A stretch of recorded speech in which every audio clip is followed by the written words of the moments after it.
हम डिस्कस कर रहे थे एक्सक्रीशन ऑफ एचायन को यूरिनरी और रेनल बफर में। हमने एक्सक्रीशन एचायन की इन the form of the phosphate buffer और एज ए फ्री एसिड्स कर चुके हैं, लास्ट पार्ट में हम डिस्कस कर चुके हैं। अब हम डिस्कस करेंगे excretion of H ion in the form of the ammonia. Glutamine हमारे पास एक अमाइनो एसिड है, जब उसकी हाइड्रोलाइसिस होती है ग्लूटामिनेज एंजाइम की प्रेजेंस में तो वो ग्लूटामेट और अमोनिया में कन्वर्ट हो जाता है। जो ये हमारे पास अमोनिया है ये यहाँ पर ट्यूबुलर ल्यूमेन में जब एचायन के साथ मिलता है यहाँ पर बन जाता है अमोनियम आयन।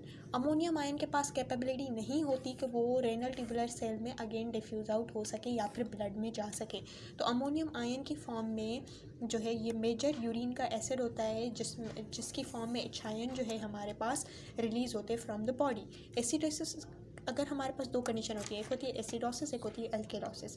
एसिडोसिस की कंडीशन में अमोनियम जो है वो मेजर यूरिन एसिड होता है, यूरिन में इसकी कंसनट्रेशन ज़्यादा होगी और अल्केलोसिस में इसकी जो है वो कम होगी। अब हम क्या कर रहे हैं, अब हम यूरिनरी या रेनल सिस्टम में जिसमें हमारी किडनीज काम कर रही हैं उसके ज़रिए हम एसिडोसिस की कंडीशन को रिवर्स कर सकते हैं by the excretion of the H ion. So हमारे पास ये वाला भी हो गया, excretion of H ion in the form of ammonium ion भी हो गया। अब हम डिस्कस करेंगे रीएब्जॉर्प्शन ऑफ बाइकार्बोनेट को, लास्ट पार्ट को, कि वो कैसे हमारे पास पीएच को रेगुलेट कर रहा है।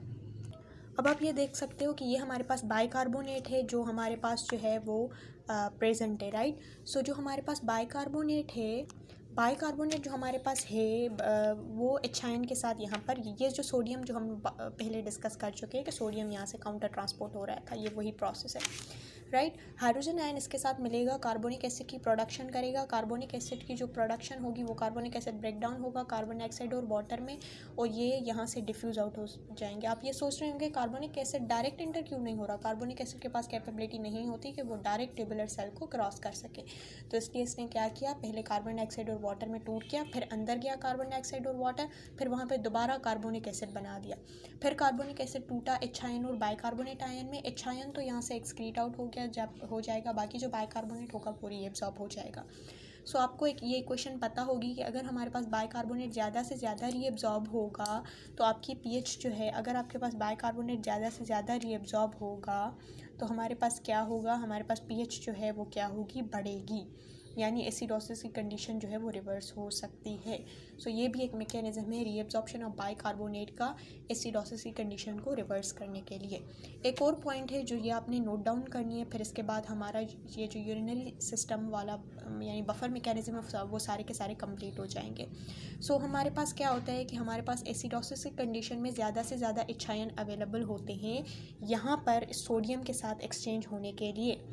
तो लिहाजा हमारे पास जो पोटाशियम है, वैसे नॉर्मली आपको पता हो गया कि सोडियम पोटाशियम एक्सचेंज होते हैं ना सेल में, जो हम पढ़ चुके हैं पहले फिजियोलॉजी में या फिर डिफरेंट जगह पर हम पढ़ चुके हैं कि सोडियम पोटाशियम एक्सचेंज होते हैं। तो आप यहाँ पर देख सकते हो, यहाँ पर एसिडोसिस की कंडीशन में ज़्यादा से ज़्यादा एचायन अवेलेबल है, तो काउंटर ट्रांसपोर्ट कौन आपस में हो रहा है, सोडियम और हाइड्रोजन, जिसकी वजह से ब्लड में पोटाशियम रह जाएगा, कंडीशन आ जाएगी किसकी, हाइपरकैलीमिया की एसिडोसिस में।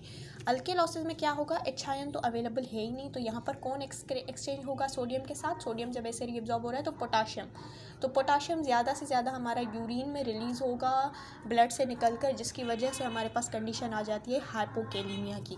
अगेन आई एम रिपीटिंग कि हमारे पास एसिडोसिस की कंडीशन में ज़्यादा से ज़्यादा एचायन होते हैं, वो जो ज़्यादा से ज़्यादा एचायन होते हैं वो सोडियम के साथ एक्सचेंज आउट हो जाते हैं, जिसकी वजह से पोटाशियम जो है वो ब्लड में रह जाता है, हाइपरकैलीमिया हो जाता है। जब हमारे पास हाइड्रोजन की कमी होती है अल्केलोसिस की कंडीशन में, तो क्या होता है, सोडियम और पोटाशियम आपस में एक्सचेंज आउट हो जाते हैं, जिसकी वजह से पोटाशियम जो है वो ज़्यादा से ज़्यादा यूरिन में रिलीज़ होता है और कंडीशन आ जाती है अल्केलोसिस में हाइपोकैलीमिया की।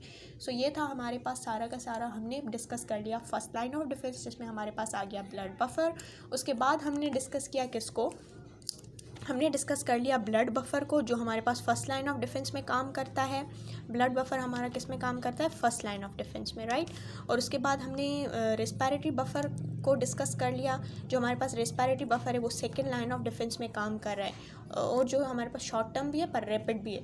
जो हमारे पास यूरिनरी बफर था वो हमारे पास लॉन्ग टर्म भी था, और ये हमारे पास पीएच को परमानेंटली हमारे पास परमानेंटली यानी ये रोल प्ले करता है। देर से तो जनरेट होता है बट परमानेंटली ये हमारे पास पीएच को वो कर सकता है, रेजिस्ट कर सकता है।